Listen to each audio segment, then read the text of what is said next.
Hello friends, मेरा नाम है अली हमजा और आज हम आपको अपने प्लेनेट अर्थ के बारे में कुछ अमेजिंग और शॉकिंग फैक्ट्स बताने वाले हैं। दोस्तों, क्या आप जानते हो कि जमीन पर एक दिन में 24 घंटे ही क्यों होते हैं? और क्या आपको ये पता है कि 2050 तक हमारी जमीन के साथ क्या होगा? और क्या आपने कभी ये सोचा कि हमारे प्लेनेट अर्थ का टोटल वजन कितना है? मैं आपको आज की वीडियो में अपने प्लेनेट अर्थ के बारे में कुछ ऐसे शॉकिंग फैक्ट्स बताऊंगा, तो वीडियो के एंड तक देखना। दोस्तों, अगर जमीन के साइज की बात की जाए तो ये काफी बड़ी और वसी है। इस पर करोड़ों नहीं बल्कि अरबों लोग रहते हैं और इसके अलावा इस पर समंदर, जानवर, पहाड़, दरख्त और इस तरह की कई चीजें मौजूद हैं। लेकिन क्या आपने कभी ये सोचा कि हमारी जमीन का टोटल वजन कितना होगा? जमीन का एग्जैक्ट वजन मालूम कर पाना तकरीबन नामुमकिन है, लेकिन साइंटिस्ट की एक टीम ने इस पर एक कम्प्लीटली रिसर्च की है और इन्होंने बहुत से फार्मूलाज और मेजरमेंट्स का इस्तेमाल करके जमीन का टोटल वेट मापने की कोशिश की। और आप ये बिलीव नहीं करेंगे कि साइंटिस्ट के मुताबिक हमारी जमीन का कुल वजन 13 बिलियन ट्रिलियन टन से भी ज्यादा है। ये वजन इतना ज्यादा है कि मैं और आप इसे इमेजिन भी नहीं कर सकते कि 13 अरब ट्रिलियन में आखिर जीरो कितने होते हैं। मतलब इन्हें गिन पाना बहुत ही मुश्किल है। दोस्तों, हम बचपन से ही सुनते आ रहे हैं कि दरख्त हमारी जमीन का एक अहम और लाजमी हिस्सा है और ये न सिर्फ हमें ऑक्सीजन प्रोवाइड करते हैं बल्कि हमारी जिंदगी के लिए बहुत ही ज्यादा जरूरी है। इसलिए हर कोई ये कहता है कि जमीन पर ज्यादा से ज्यादा दरख्त और पौधे लगाने चाहिए। इवन कि ये भी कहा जाता है कि अगर जमीन से दरख्त खत्म हो जाए तो इंसान का जिंदा रहना नामुमकिन हो जाएगा। लेकिन आपको ये जानकर काफी हैरानगी होगी कि ये बात कम्प्लीटली रॉन्ग है। इस बात में कोई शक नहीं कि दरख्त हमें ऑक्सीजन प्रोवाइड करते हैं, लेकिन ये हमें 100% में से सिर्फ 28% ही ऑक्सीजन प्रोवाइड करते हैं और बाकी का 72% ऑक्सीजन हमें समंदर से मिलता है। इसका मतलब यह है कि दुनिया की तकरीबन 3/4 ऑक्सीजन हमें समंदर प्रोवाइड करता है। इंटरेस्टिंग बात तो यह है कि जो दरख्त हमें 28% ऑक्सीजन देते हैं, इस ऑक्सीजन का भी 22% हमें अमेज़न के जंगलों से मिलता है। इसका मतलब यह है कि अमेज़न के जंगलों के अलावा दुनिया भर में जितने भी दरख्त मौजूद हैं वो सिर्फ हमें 6% ऑक्सीजन फराहम करते हैं। और इस फैक्ट ने वाकई मुझे भी हैरान कर दिया था। दोस्तों, ये बात तो हम सब जानते हैं कि एक दिन में 24 घंटे होते हैं और 24 घंटे गुजारने के बाद एक नया दिन शुरू हो जाता है। लेकिन शायद आप ये बात नहीं जानते होंगे कि हमारी अर्थ का पहले एक दिन 24 घंटे का नहीं होता था। आज से कई हजार साल पहले हमारी अर्थ का एक दिन 24 घंटे की बजाय 21 घंटे का होता था।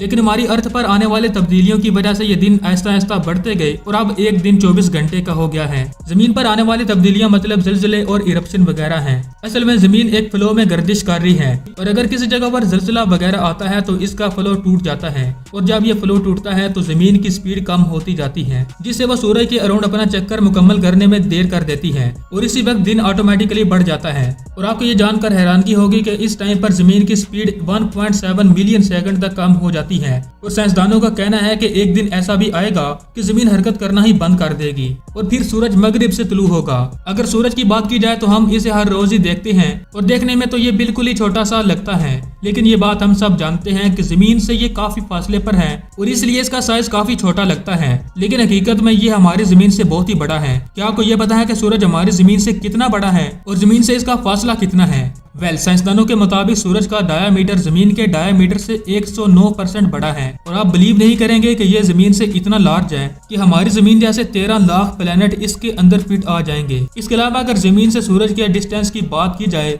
तो सूरज हमारे जमीन से ऑलमोस्ट 15 करोड़ किलोमीटर दूर है। एक और फैक्ट ये भी है कि अगर सूरज एक दिन मतलब सिर्फ एक दिन जमीन पर अपनी शुआएं ना भेजे तो हमारी अर्थ फुल फ्रीज हो जाएगी और इस जमीन पर मौजूद जितने भी लोग हैं, जानवर हैं या जो भी जिंदा चीजें हैं वो सारी जमकर मर जाएंगी। ये सूरज अल्लाह ताला की सबसे बड़ी नेमतों में से एक है। दोस्तों, आप में से बहुत से लोग ये बात नहीं जानते होंगे कि हमारी अर्थ 71% समंदर और 29% लैंड पर मुश्तमिल है और अगर इसके समंदर की बात की जाए तो हमारे पूरे अर्ज पर 7 बड़े आजम मौजूद हैं। और आप में से बहुत से लोगों को यही लगता होगा कि शुरू से ही ये 7 बड़े आजम थे, लेकिन ऐसा नहीं। आज से कई हजार साल पहले ये प्लेनेट सिर्फ 2 हिस्सों पर मुश्तमिल था। इसमें से एक जमीन का बड़ा सा टुकड़ा था और दूसरा पूरा का पूरा समंदर था।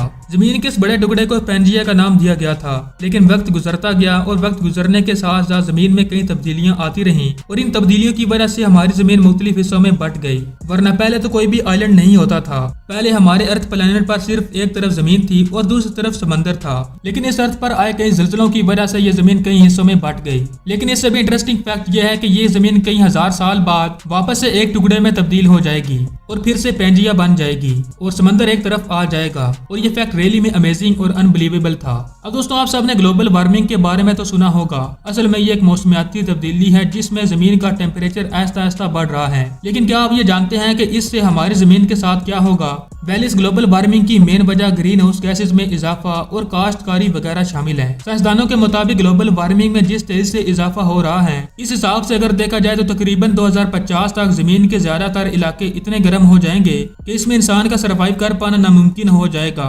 हालांकि रिसर्चर्स का यह तक मानना है कि 1000 साल बाद हमारी पूरी की पूरी अर्थ का टेम्परेचर इतना ज्यादा हो जाएगा कि समंदर का सारा पानी बुखारात बनकर उड़ जाएगा और फिर कुछ सालों के बाद ही पूरा का पूरा प्लेनेट रेगिस्तान में तब्दील हो जाएगा। इंसानियत का नामो निशान तक मिट जाएगा।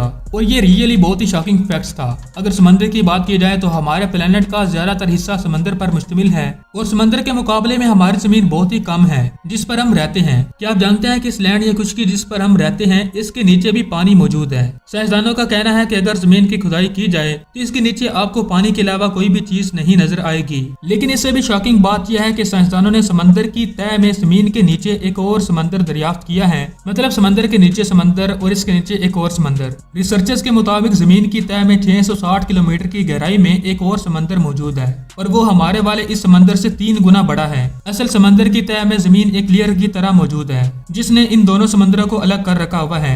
माहिरीन का कहना है कि हमारे प्लेनेट पर जो समंदर मौजूद है असल में ये इसी बड़े समंदर से निकला हुआ पानी है जो इसकी गहराई में था। माहिरीन के मुताबिक कई करोड़ साल पहले इनके दरमियान मौजूद लेयर में सुराख होने की वजह से बड़े समंदर का पानी ऊपर आ गया था और यहाँ भी एक और समंदर बन गया। इस लिहाज से अगर देखा जाए तो पूरी की पूरी अर्थ समंदर पर मुश्तमिल है और हम पानी के ऊपर ही रह रहे हैं। अब दोस्तों, हम सब बचपन से ही सुनते आ रहे हैं कि हमारी जमीन गोल है। किताबों में भी यही लिखा हुआ है, इसलिए शुरू से ही हमारे माइंड में ये कॉन्सेप्ट बना हुआ है कि हमारी जमीन गोल है। लेकिन आपको ये बात पता नहीं कि जमीन असल में गोल नहीं है। सुनने में तो ये बात काफी अजीब लगती है लेकिन ये बात सच है। हमारी जमीन गोल और स्फेरिकल शेप का मिक्सचर है। इसे एलिप्सोइड शेप कहा जाता है।